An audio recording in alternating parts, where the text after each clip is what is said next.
Los barcos de Estados Unidos, los destructores, los aviones han llegado a las puertas del Golfo Pérsico. Hay movimiento en todo Oriente Medio y en el mundo una ola de noticias hacia la confrontación militar. Parecería que todos están listos para una guerra contra Irán. Ante toda esta ola de información, el líder de Irán ha salido a decir que no habrá guerra, que Irán no quiere guerra, que Estados Unidos tampoco quiere guerra, que Irán no caerá en la trampa y que más bien Estados Unidos caerá nuevamente en la trampa, la misma que aplicó desde la era de George Bush. No obstante, las Fuerzas Armadas de Irán se reportan listas para un ataque de Estados Unidos y Estados Unidos sigue haciendo movimientos extraños. Soy Roberto Lamadrid y desde aquí, desde Oriente Medio, informamos de lo que pasa detrás de la razón.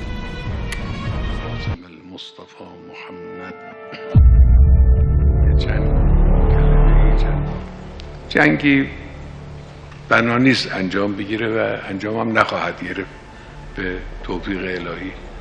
نه ما دنبال جنگیم، اونا هم به صرفشون نیست که دنبال جنگ باشن، میدونن که به صرفشون نیست.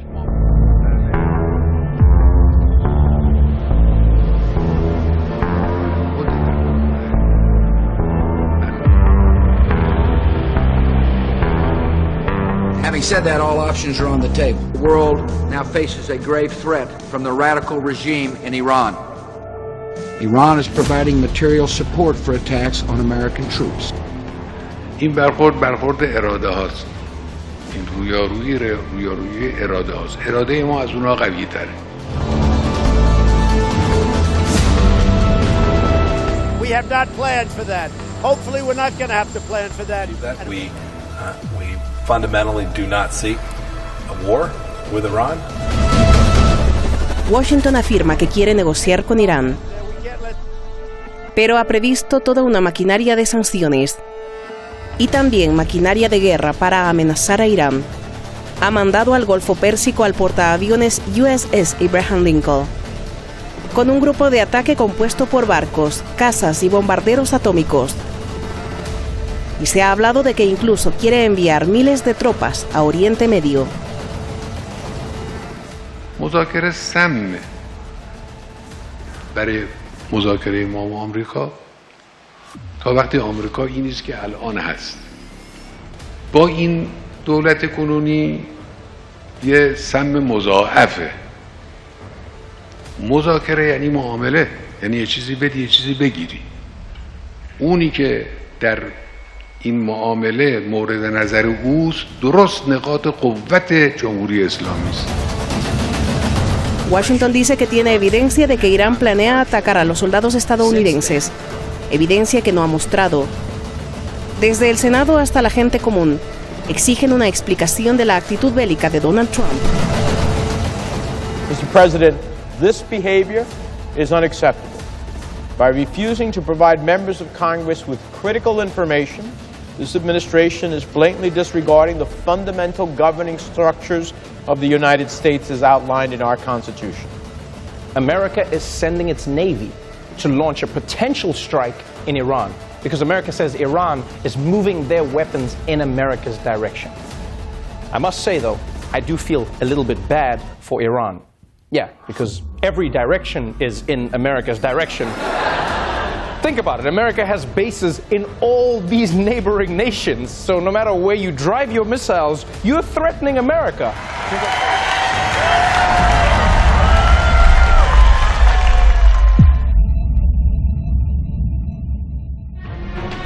Delicado el tema, pero también tiene sus aristas cómicas, muy cómicas. Por eso pusimos al final esta burla que le hacen a Donald Trump, porque muchos le exigen en Estados Unidos pues, que muestre la evidencia, que está pasando. Bueno, muchas gracias a nuestros seguidores allá en la internet. Gracias por protegernos de la censura de YouTube. Como usted sabe, nos cerraron varios canales varias veces, pero los internautas nos están defendiendo. Gracias a todos ustedes. Vamos con nuestros invitados. Vámonos a España. Allá está Adrián Celaya, presidente de ECAI Center en Durango. Muchísimas gracias. Y Fernando Moragón, analista internacional en Madrid. Gracias a los dos. Fernando, comienzo contigo. El líder de Irán dice que no habrá guerra, que Irán no quiere guerra y que Estados Unidos tampoco quiere guerra. Dame tu análisis, por favor, de esto. Hola, gracias por estar con vosotros nuevamente. Pues que tiene toda la razón el líder de la revolución iraní, que conoce bien la situación geopolítica de la zona y que sabe perfectamente que Estados Unidos no tiene la capacidad de lanzar una guerra contra Irán y ganarla. De hecho, ya demostró en Irak el fracaso absoluto que tuvo, y no olvidemos que Irak es un país mucho menor en tamaño y en población de lo que es Irán. Irak tiene aproximadamente unos 430.000 kilómetros cuadrados, y Irán, sin embargo, tiene aproximadamente 1,5 millones de kilómetros cuadrados, es decir, 3 veces España, que tiene unos 500.000, y igual en población en la época de la invasión de Irak, en el 2003, había unos 25 millones de iraquíes. Irán tiene más de 80 millones de habitantes. Es decir, solo por citar datos así muy básicos, Estados Unidos no tiene la capacidad de hacer una guerra contra Irán y ganarla. Y eso lo sabe el líder de la revolución, y sabe que están jugando de farol. Ahora bien, en la administración de Trump hay verdaderos psicópatas, como es el caso de John Bolton, un tipo que no hay más que leer sus artículos cuando, por ejemplo, propone redefinir las fronteras de Oriente Medio como se hacía en la época colonial, a base de escuadra y cartabón, es decir, a base de reglas y trazar fronteras. Y bueno, es un neocon de la época de Bush, que tampoco era de primera línea, pues fue jefe de Naciones Unidas, de la delegación de Naciones Unidas de Estados Unidos, y efectivamente tenemos algunos de estos locos que están completamente despegados de la realidad. Pero no olvidemos que el presidente Trump es un tipo muy hábil, muy apegado a la realidad, y que no olvidemos, a diferencia de Bush y Obama, por el momento no ha empezado ninguna guerra nueva, cosa que hicieron sus antecesores en el cargo, y ya lleva 3 años. Bien.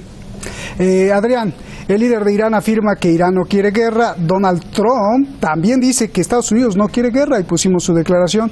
Mike Pompeo dice que no quiere guerra. Pero ¿qué significa entonces el envío del portaaviones nuclear cerca de las aguas de Irán, los F-35, los destructores, los bombarderos con capacidad incluso nuclear? Por favor. Bueno, tenemos distintas versiones alrededor de este tema. Tenemos la versión, digamos, más extraña desde el punto de vista de lo que es la política internacional habitual, es la que hace referencia a las contradicciones internas del gobierno de Estados Unidos. Esto es algo bastante difícil de entender fuera de Estados Unidos, donde normalmente los gobiernos responden a una voluntad política más o menos homogénea. Sin embargo, en Estados Unidos, no solo en la presidencia de Donald Trump, también en la anterior, hemos visto que ya durante muchos años se están manifestando contradicciones internas absolutamente radicales, en concreto en política exterior, también en otros temas, ¿no? Y hay que tener en cuenta que estas contradicciones se están manifestando de alguna forma unas distintas estrategias frente a una situación, digamos, de precipicio histórico ante el cual parece encontrarse Estados Unidos, que han sido la gran potencia mundial y ahora tiene la sensación de que está dejando de serlo frente al conjunto de los países emergentes, fundamentalmente Rusia y China, y frente a esa situación tiene 2 opciones básicamente. Una es la opción que se suponía que era la que Trump proponía en su campaña de América primero, vamos a centrarnos en reconstruir América y olvidarnos de desgastarnos en mantener artificialmente esa hegemonía mundial, y la otra opción es de no aceptar esa pérdida de hegemonía y utilizar todos los medios necesarios para provocar los conflictos que sean necesarios para darle la vuelta a la situación. Dentro y fuera de la administración Trump hay partidarios de estas 2 estrategias, y con frecuencia se alude a que estos movimientos pueden ser indicativos de contradicciones internas entre sectores del ejército y sectores de la administración. Hay otra interpretación que hace referencia al fracaso evidente de imagen que ha supuesto hace muy pocos días el fiasco en Venezuela, es decir, el fiasco en política exterior, en el que tras continuas amenazas Estados Unidos ha tenido que retirarse, como se suele decir, con el rabo entre las piernas, porque no se ha atrevido a enfrentarse a Rusia y China, básicamente. Bien. Y esto sería una forma de intentar tapar como fuese lo sucedido en Venezuela, con otro conflicto, por lo menos con revolviendo un posible conflicto y generando noticias alrededor del posible enfrentamiento con Irán. Fernando, esta es una guerra de voluntades, dijo el líder de Irán. ¿Qué significa esto? Efectivamente, es decir, que al final en la guerra hay muchos elementos, la tecnología es una, evidentemente, y muy importante, pero al final los combatientes, es decir, los soldados, determinan mucho el que las guerras se ganen en una o en otra dirección. Es decir, la voluntad de luchar. Los afganos, por evitar un conflicto en el que Estados Unidos ha batido el récord y lleva ya prácticamente cerca de 18 años en su guerra más larga, dicen una frase con referencia a los americanos, que es que los americanos tienen relojes, pero ellos tienen el tiempo, o dominan el tiempo. Es decir, si matan a mi padre, pues seguirá luchando mi hijo, si matan a mi hijo, seguirá luchando mi nieto, nos podemos tirar un siglo así, terminaremos ganando. Es decir, que es lo que está pasando, de hecho, en Afganistán. Todo el mundo sabe que allí la derrota es completa de Estados Unidos. De ahí que quieran retirarse, pues no tienen futuro como potencia ocupante, de alguna manera, o ayudando a sostener al gobierno de Kabul.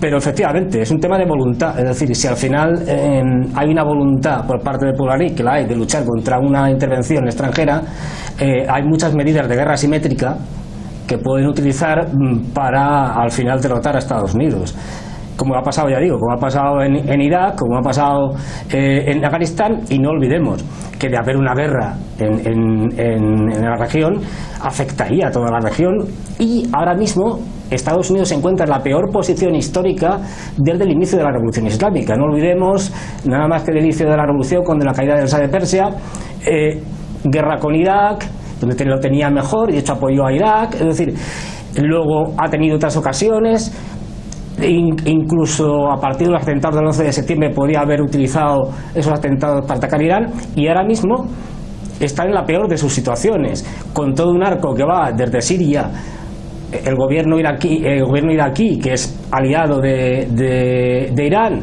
al movimiento Hezbollah, pasando por la misma Rusia que está en Siria, no lo olvidemos, y que se vería implicada en un conflicto de este tipo. Por eso habla el ayatolá Ali Khamenei habla muy claramente de voluntades, en el sentido de que si tiene la voluntad Estados Unidos se echará para atrás, y habla también muy bien diciendo que no va a haber guerra, porque él sabe que no la va a haber. También señalaba al compañero de una forma muy acertada las luchas internas que hay en la administración norteamericana, en todos los aspectos. Pero no olvidemos que Trump es un tipo muy habilidoso, que se ha generado y que ha crecido en los medios de comunicación norteamericanos en reality shows, y que por lo tanto sabe manejar muy bien Internet y todo tipo de televisiones, etcétera, y que nos hace con sus tweets irnos a diferentes conflictos según le interesa, sea Corea del Norte ahora, Irán en otro momento, Venezuela, ahora vamos y nos metemos con Rusia, ahora con los aranceles y China, y eso lo maneja muy bien, y como ya he señalado, es una manera perfectamente de soslayar, de evitar los fracasos y cubrirlos con una nueva tensión en algún nuevo ámbito geopolítico, en alguna nueva región que disimule los problemas internos de Estados Unidos. Bien. Eso lo hace muy bien Trump, con sus tips, el llevarnos de un sitio a otro y que los medios le sigan.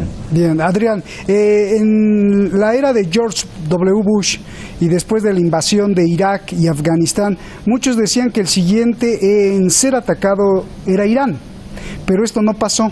¿Cómo pudo Irán ganar esa guerra de voluntades en aquel entonces? Bueno, vamos a ver. Irán, como ha dicho mi compañero, es, digamos, un fruto mucho más complicado de conseguir que lo que eran Irak o Afganistán. Irán son 80 millones de personas, es una potencia industrial y una potencia militar con capacidad propia, no simplemente en base a armamento adquirido, si tiene capacidad de desarrollar y utilizar un armamento muy poderoso, y por lo tanto es un enemigo, incluso en una guerra directa a tiro, muy complicado. Irán también tiene una capacidad, pues yo diría prácticamente total, en un caso de un conflicto, de cerrar el estrecho de Hormuz. y de provocar un colapso de la economía internacional de forma inmediata, que es algo que Estados Unidos sabe que sucedería de forma casi automática en caso de una agresión directa. Y por otro lado, en aquel momento, en el momento, digamos, de las campañas o de la estrategia desarrollada por la administración Bush, yo creo que Irán hubieran intentado que fuese la siguiente pieza si hubiera salido bien digamos, el proceso en Siria. Es decir, después de Irak hubieran intentado Siria, pero ya al parar el proceso, al conseguir detener el proceso en Siria, en parte fundamentalmente a la ayuda de Irán y después de Rusia, yo creo que la estrategia de Bush y de esa estrategia hegemonista norteamericana ha quedado detenida en todo Oriente Medio. Y por supuesto, oye, Adrián, Estados Unidos, sí. El líder dijo algo de que el pueblo iraní tiene una gran arma, que es la resistencia. Esta podría ser también la clave para haber vencido y para volver a vencer a Estados Unidos en sus ganas de guerra. Bueno, yo creo que sí. Vamos a ver, esto es algo que no se entiende muy bien en Occidente, pero porque la imagen que transmiten los medios de comunicación sobre uno y otro país está muy claramente distorsionada. Pero hay una gran diferencia en este momento, yo creo que eso se está clarificando a nivel mundial, entre países con gobiernos que realmente, que con una forma u otra forma externa, con gobiernos que realmente están trabajando para su pueblo y con gobiernos que responden a intereses oligárquicos. Y la frontera entre estos dos mundos, entre estos dos bloques dentro del mundo, se está clarificando cada vez más, y las poblaciones respectivas son cada vez más conscientes de ello. Y esto genera posiciones muy distintas en las propias poblaciones frente a los conflictos que pueden surgir y y a la hora de defender a su país ante un conflicto. Ellos saben que lo que está pasando está sucediendo en buena parte porque sus países se están defendiendo a sí mismos, no porque hay un gobierno que en realidad se llame o no se llame democrático, en realidad está defendiendo unos intereses oligárquicos, ¿no? Yo creo que esto es muy claro en lo que, digamos, es el conjunto de lo que se ha llamado como países emergentes. Bien. Son países en los que a los ciudadanos están claramente muy identificados con las políticas que desarrollan sus gobiernos. Bien. Fernando, la administración Trump afirma que las fuerzas iraníes se están preparando para atacar las posiciones de Estados Unidos. Sin embargo, el Congreso de Estados Unidos pues está furioso porque ni siquiera a ellos se les ha enseñado la evidencia. ¿Qué está pasando en Estados Unidos? Incluso algunos comandantes y generales del Reino Unido dicen que no han visto amenazas de Irán. Por favor. Sí, claro, vamos a ver, no olvidemos que Estados Unidos, y estoy haciéndolo desde hace muchísimo tiempo, ha estado constantemente inventando historias para justificar sus acciones, a base de propaganda, desde el famoso incidente de My Lai en Vietnam, por citar uno ya alejado en el tiempo, hasta las famosas armas de destrucción masiva en Irak, que no existieron nunca. Quiero decir, es un juego con el que están constantemente manejando y manipulando las opiniones públicas, ¿no? Entonces, bueno, lo que están haciendo ahora es pues demonizar a Irán, porque en este momento les conviene, pero yo creo que, pues eso, es decir, manteniendo, pues eso, llevando un grupo aeronaval con un portaaviones al Golfo Pérsico, soltando lo de que para defendernos tendremos que llevar allí 120.000 soldados y tal, de un hipotético ataque de Irán, que Irán nunca va a hacer, por otra parte. Bueno, yo creo que esto hay que entenderlo en clave interna, de luchas internas de poder en Estados Unidos, de propaganda. Es decir, no olvidemos que Estados Unidos está constantemente emitiendo propaganda y en función de sus intereses, oye, y Fernando, sus intereses geopolíticos, pero en base un poco antes, es decir, ahora queremos poner el foco en Irán por determinadas razones, luego lo ponemos en Corea, luego lo ponemos en otro país o en Rusia. Fernando, pero en base a lo que estás diciendo, Sí, ¿cuál sería tu lectura de que la embajada de Estados Unidos en Irak fue evacuada dejando solo unos cuantos cargos? ¿Cuál sería tu lectura de que las tropas de Alemania se retiraron de dar sus clases y entrenamiento en Irak? ¿Cuál sería tu lectura de que las tropas de Holanda también detuvieron sus clases en Irak? ¿Cuál es tu lectura de que la fragata de España también se retiró? ¿Qué es lo que sabe la inteligencia de todos estos países europeos y que se están moviendo así? Yo creo, no olvidemos una cosa, todos estos países que has señalado son países OTAN, países de la OTAN, es decir, países que en última instancia obedecen a un comandante en jefe que es un militar norteamericano, con lo cual, y que están subordinados a la política exterior y militar de Estados Unidos. Con lo cual yo no me extrañaría nada que estuviéramos asistiendo a una cierta representación teatral. Es decir, retiramos la gente, creamos un escenario de tensión, damos la sensación de que va a pasar algo, que es una forma de presión también, es una forma de presionar a las propias opiniones públicas de Occidente. No olvidemos que si quieres justificar una acción como la que está haciendo, que es la verdaderamente importante, como la que está haciendo Estados Unidos en Irán, que es el intentar el colapso económico a través de las sanciones, o a través de la financiación de grupos terroristas que actúan junto a la frontera en Pakistán, en la zona de Sistán-Baluchistán, o otros grupos como los mujahidines del pueblo. Es decir, si realmente, que eso es lo que está haciendo, eso es lo fundamental, lo que está intentando, estrangular la economía iraní, lo que hace es poner el foco en otra cosa, es decir, en este caso una hipotética guerra con Irán, que yo creo que no se va a producir. ¿Por qué? Porque realmente lo importante es lo que no cuenta, o sobre lo que no pone el foco, que es esas acciones económicas. Bien, gracias Fernando. Cerramos ya la última pregunta, nos queda un minuto, Adrián Celaya. A ver, cerremos preguntando por el futuro de Oriente Medio y no olvidando que en las últimas guerras pues se nos ha enseñado que nunca son por demostrar quién es el más poderoso, sino, y como tú eres economista, sino por controlar el flujo de dinero. Entonces, querido Adrián, regresemos el tiempo a la firma del acuerdo nuclear 2015. Tres factores son claves: Barack Obama, el mismo acuerdo nuclear y el presidente de Irán, Hassan Rouhani. Con estos tres factores las cosas se veían muy positivas. Una de las más importantes, se podría retomar el acuerdo de cooperación energética entre Irak, Irán y Siria para la construcción del gasoducto de South Pars hacia Homs. Esto permitiría la venta del gas iraní en la Unión Europea. La gran pregunta, Adrián, es ¿a quién no le conviene que el petróleo y el gas de Irán se vendan en Europa? Bueno, vamos a ver. Yo creo que en el fondo las razones económicas y las políticas están muy unidas en este momento.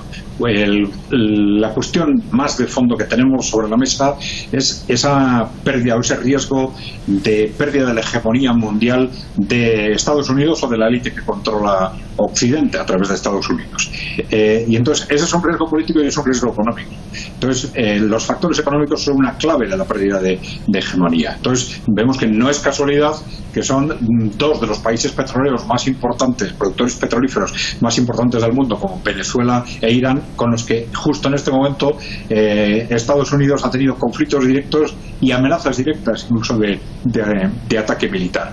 Estados Unidos se siente muy directamente amenazado, independientemente de los problemas con Irán que tienen sus aliados más directos, que ese también es un aspecto importante desde el punto de vista personal de la presidencia de Trump, ¿no? Me refiero a sus aliados directos en Oriente Medio, Israel y Arabia Saudita. Pero además de esto, Estados Unidos se siente económicamente amenazado por la pérdida del control del mercado petrolífero.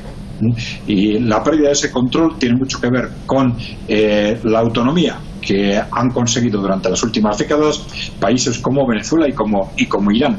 Ve cómo ese cambio de escenario del conjunto de Oriente Medio que esperaba conseguir no lo ha conseguido. Irak incluso se le está escapando poco a poco de las manos. Entonces estas son piezas claves frente a lo cual frente al cual hay dos reacciones posibles. Una es una reacción de negociación, de acuerdo, de pacto, y la otra es una negociación, una estrategia bélica, ¿no? y permanentemente agresiva. Y entre esas dos, la vacilación entre esas dos estrategias es lo que en buena parte nos explica estos continuos cambios políticos con respecto a todos estos países, ¿no? Muchísimas gracias. Gracias, Fernando, Adrián. Un abrazo a los dos. Muchos saludos. Un placer tenerlos aquí. Gracias. Gracias. Gracias. Para estudiar lo que pasa en el mundo, qué es lo que pasa con el petróleo y el gas, necesarios para que funcione la casa de usted y todo lo que vemos. Para analizar todo eso no podemos jamás, le pido que jamás pierda de vista el acuerdo que hicieron el francés François-Georges Picot y el coronel británico Mark Sykes. Por ahí de 1915, el acuerdo, usted lo conoce, Sykes-Picot, fue para dividirse a placer Oriente Medio, creando además una turbulencia permanente de revueltas, guerrillas, revoluciones, golpes de Estado en la región para tener siempre el control. Usted me dirá si ha dado resultado o no. ¿Quién construyó y quién constituyó este tratado? Ahí le va. El Reino Unido, Francia, Italia y Rusia. Buenas noches.